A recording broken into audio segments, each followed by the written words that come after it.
Another day, another vlog. Get ready with me. We will have a short vacations. We will go to Salala. So guys, kailangan na nating mag-impake. Impake na natin yung mga things natin. Okay, we will travel to Salala.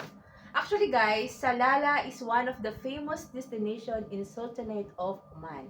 Especially because it looks like completely different from the rest of the Gulf. So, kailangan na nating ilagay, guys, ang ating mga things sa ating travel bag.